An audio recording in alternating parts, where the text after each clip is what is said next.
Ketika bicara tentang radikalisme, saya selalu teringat peristiwa di Cikesik, Banten bulan Februari tahun 2011.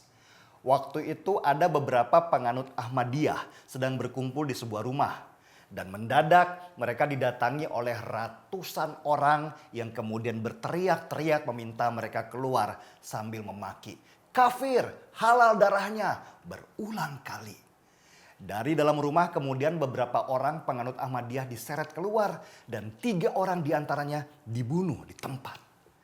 Peristiwa itu divideokan dan menyebar di media sosial lengkap dengan kejadian kejam. Waktu tubuh telanjang dilempari batu besar meski korban kelihatannya sudah meninggal. Dan yang membuat saya miris, ada sedikit sekali polisi di sana yang tidak mampu berbuat apa-apa. Mereka hanya diam, mungkin karena takut dengan banyaknya massa. Itulah salah satu peristiwa terkeji yang membekas di benak saya dan membuat saya bertekad untuk menyuarakan perang melawan radikalisme berbalut agama di media sosial. Radikalisme di negeri ini memang tumbuh subur dalam 10 tahun masa pemerintahan Susilo Bambang Yudhoyono. Kekerasan demi kekerasan terjadi atas nama agama, mulai dari sweeping warung waktu bulan puasa sampai peristiwa Cikesik itu. Belum lagi di tahun 2013, Hizbut Tahrir Indonesia tiba-tiba bisa menggunakan saluran televisi Republik Indonesia untuk menyiarkan agenda khilafah mereka di Stadion GBK. Kenapa SBY membiarkan radikalisme tumbuh subur di masanya? Karena pemerintahan SBY menganut sistem politik zero enemy atau tidak ada musuh. SBY ingin kondisi negara tenang, tidak ingin ada keributan apapun. Dan memang pada masa SBY tidak ada kejadian besar seperti demo masa 212 di Monas. Tetapi sebaran radikalisme makin meluas di banyak elemen penting bangsa seperti pendidikan, agama, sampai pemerintahan. Apalagi ketika PKS ada di pemerintahan. Maka makin leluasalah mereka menyebarkan ideologinya tanpa ada yang menghalangi. Bahkan di beberapa tempat mereka berkongsi sama-sama saling membutuhkan dan menyayangi terutama dalam hal korupsi. Kalau masalah uang, mendadak tikus dan ular menjadi sangat toleran satu sama lainnya. Jadi Anda bisa bayangkan organisasi seperti FPI, HTI, bahkan ormas-ormas radikal lainnya pelan-pelan tumbuh besar karena mereka juga disuapi dengan dana bantuan sosial atas nama keagamaan. Mereka bukan saja makin besar tetapi makin serakah dan kejam. Dan polisi juga tidak bisa berbuat apa-apa karena itu tadi perintahnya jangan bikin keributan. Jadi kalau kita melihat ada peristiwa-peristiwa yang berbau radikalisme di beberapa wilayah, itu hasil tanam padi di masa SBY yang bukan saja lemah terhadap radikalisme, tetapi bahkan menyuapi mereka sampai mereka menjadi besar seperti ini. Dan kita baru melihat dengan jelas bentuk tubuh mereka justru pada masa pemerintahan Jokowi. Jokowi ketika menjabat tujuannya jelas, membangun Indonesia dengan menghapus segala macam praktek mafia di mana-mana. Negara yang dulunya cuma jadi kendaraan para pengusaha, pemilik modal, diubah bentuknya menjadi penguasa tunggal. Dan pada sisi inilah banyak pengusaha yang besar karena masa Orba dan masa SBY menjadi sebal. Mereka kemudian menggunakan tangan ormas-ormas radikal berbaju agama yang dulu mereka suapi dan saling berbagi untuk menggoyang Jokowi. Ormas-ormas ini pun sama sebalnya dengan Jokowi. Karena di masa pemerintahan Jokowi inilah mereka tidak sekaya dan sebebas dulu lagi. Jokowi lemah terhadap radikalisme? Tunggu dulu teman. Lemah berarti dia tidak berbuat apa-apa dan tunduk di hadapan kelompok radikal. Saya nggak melihatnya begitu. Yang saya lihat hanya permainannya tidak seperti yang banyak orang harapkan dengan main pukul atau tangan besi. Bahkan pada masa Jokowi, dia sudah melakukan banyak hal besar terhadap pemberantasan radikalisme. Mari kita hitung dengan adil.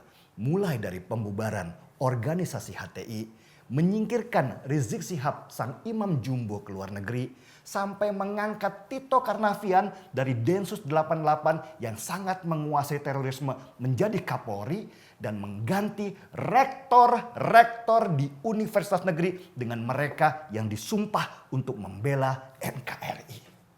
Itu bukan langkah kecil, justru itu langkah-langkah yang besar dan berani.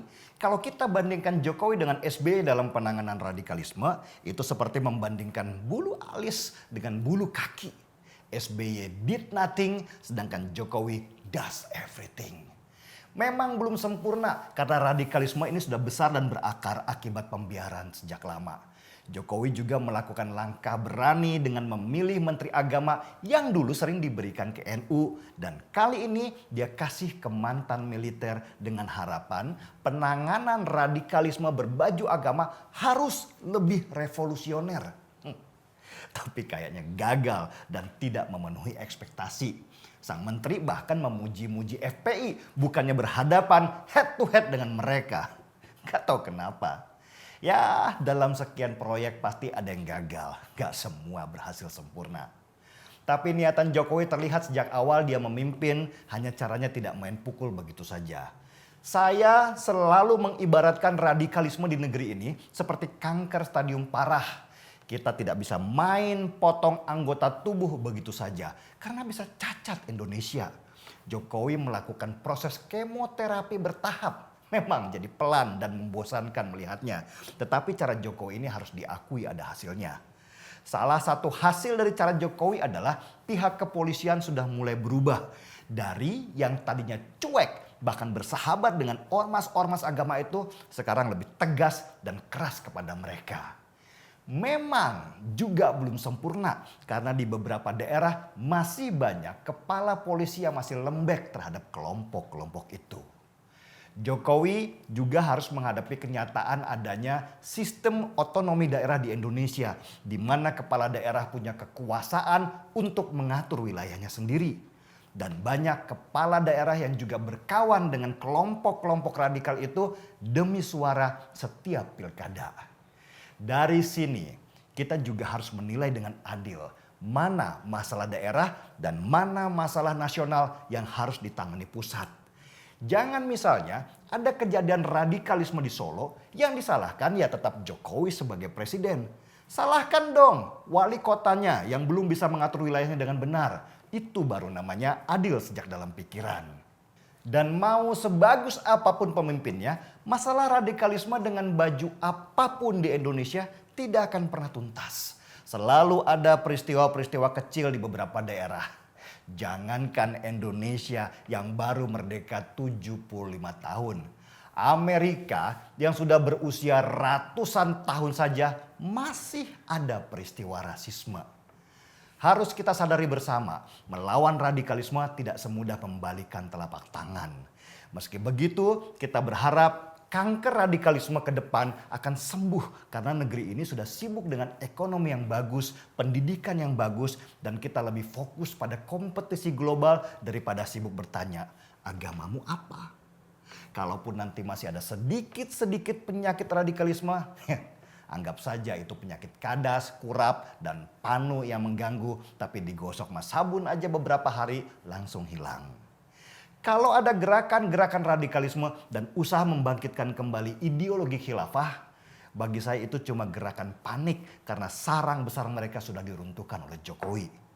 Kita memang tidak bisa berharap Jokowi akan menuntaskan masalah radikalisme ini di 10 tahun masa jabatannya. Harus ada penerusnya dan itulah yang kelak akan kita pilih. Yang melawan mereka bukan bersahabat dengan mereka.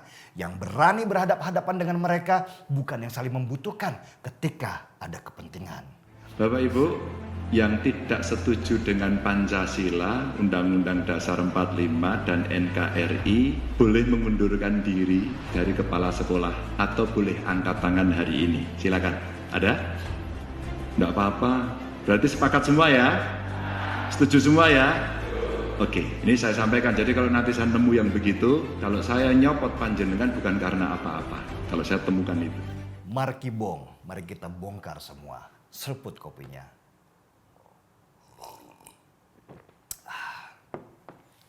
Saya Denny Siregar, kita di acara HMY.